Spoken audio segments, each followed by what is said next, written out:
I'd love to be on readings with the same ratings as Rosemary, but she is a hard act to follow. Think of her as a fine vintage single malt scotch. In comparison, I would be the water chaser.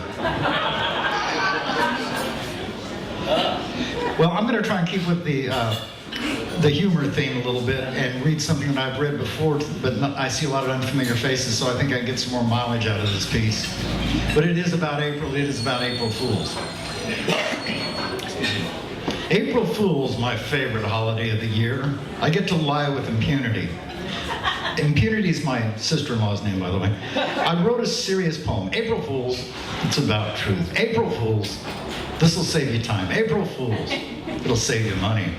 April Fools, no, that doesn't make your butt look fat. April Fools, your hair looks good. April Fools, I'll pay you back. April Fools, checks in the mail. April Fools, wasn't me.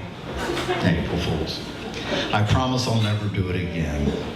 April Fools, this will be a good investment. This won't hurt. This hurts me more than it hurts you.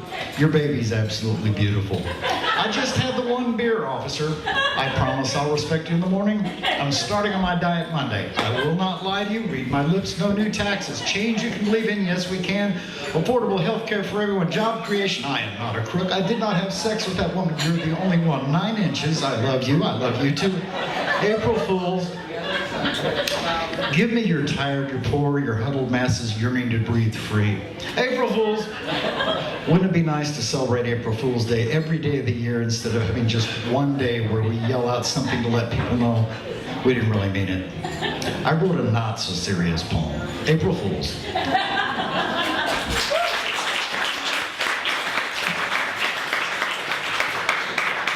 Thank you. In keeping with my theme of mentioning alcohol, I decided to present a field grammar sobriety test. We have so many tests to see if people have had too much to drink, and it can be in such minute qualities that we can't even tell anymore by looking at people or talking to people whether they're over the line. So we need new ways of telling that, because it's just, well, we got to draw a line somewhere, don't we? So I'm thinking that a grammar test is a good way to check sobriety.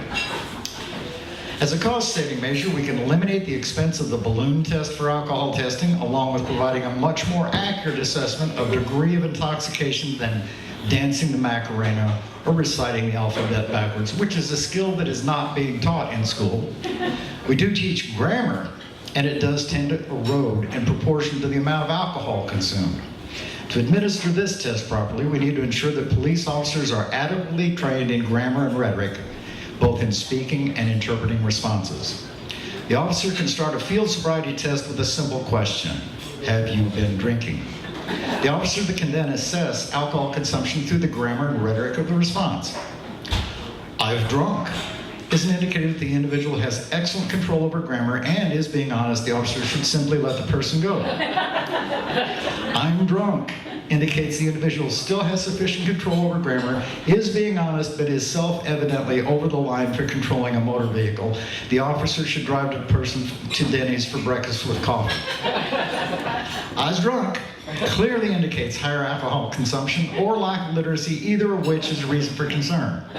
Still, the person is honest, and there's no reason to punish an honest person. The officer should drive the individual to a holding cell with other individuals who consumed a similar amount of alcohol, where they can interact until they pass out. Scrabble boards and crossword puzzles can be provided along with grammar primers and dictionaries. Are drunk is an indication of even greater consumption of alcohol, suggesting complete inability to manage a vehicle, or presumably a pedal-driven vehicle as well. At this point, the officer should also be prepared to confiscate a cold keg for the keg's own good. There is no reason to waste good beer on a person who has little chance of becoming more inebriated. However, the individual's honesty at this point is sufficient reason to provide assistance rather than punishment. The individual should be taken to a coffee shop that does not have Wi-Fi access.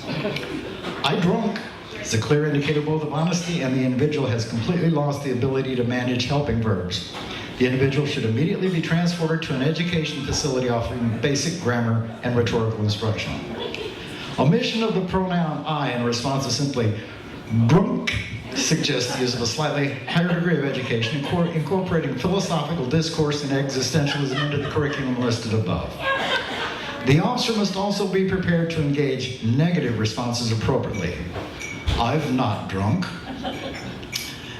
At which point the officer should throw that guy in the tank because he's using way too much grammar, and I think he's a lying rhetorician with good grammar myself, so we would put him away.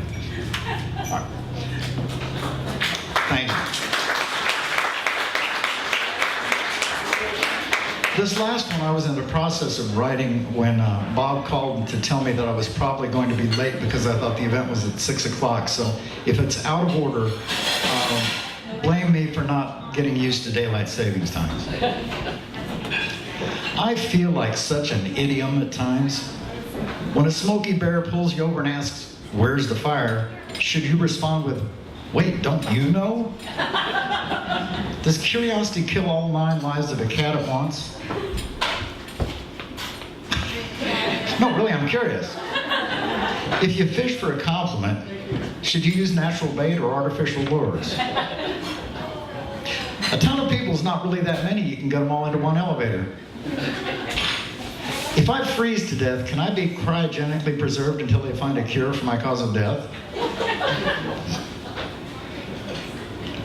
If I tell someone I'm really up a tree and they say, "What's your problem?" what do I say if my problem is that I'm stuck in a tree? But if I'm up a creek without a paddle, don't worry, I'll be back soon. Why does the government make a federal case of everything?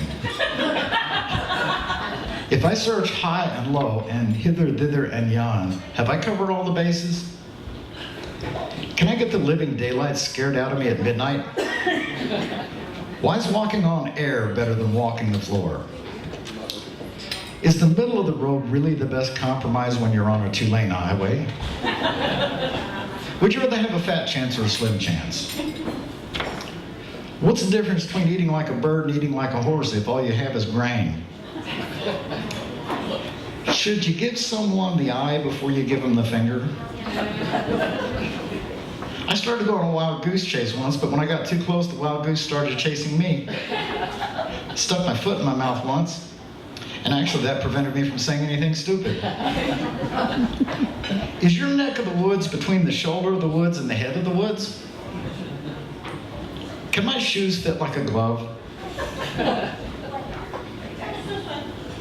Children present, skipping that one.